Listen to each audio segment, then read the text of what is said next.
Mao din akong gikabisihan gahapon no. Sige problema ning water district ba.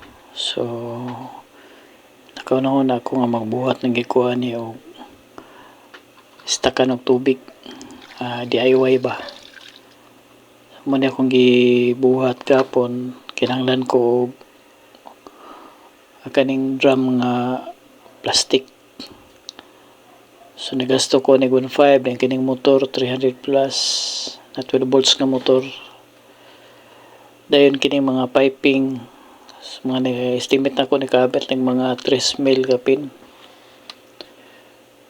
So puno na ni siya gabi ang tubig.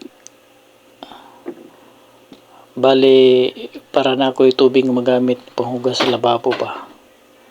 Madlaw walay agas. So diri mo ni siya guys. So paingon na ni dito sa kusina. So nagibutangan ako ni siya power on switch.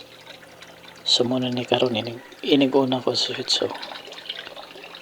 So sulbad ng panghugas plato ni guys. Solusyon ni karon sige palong ang tubig.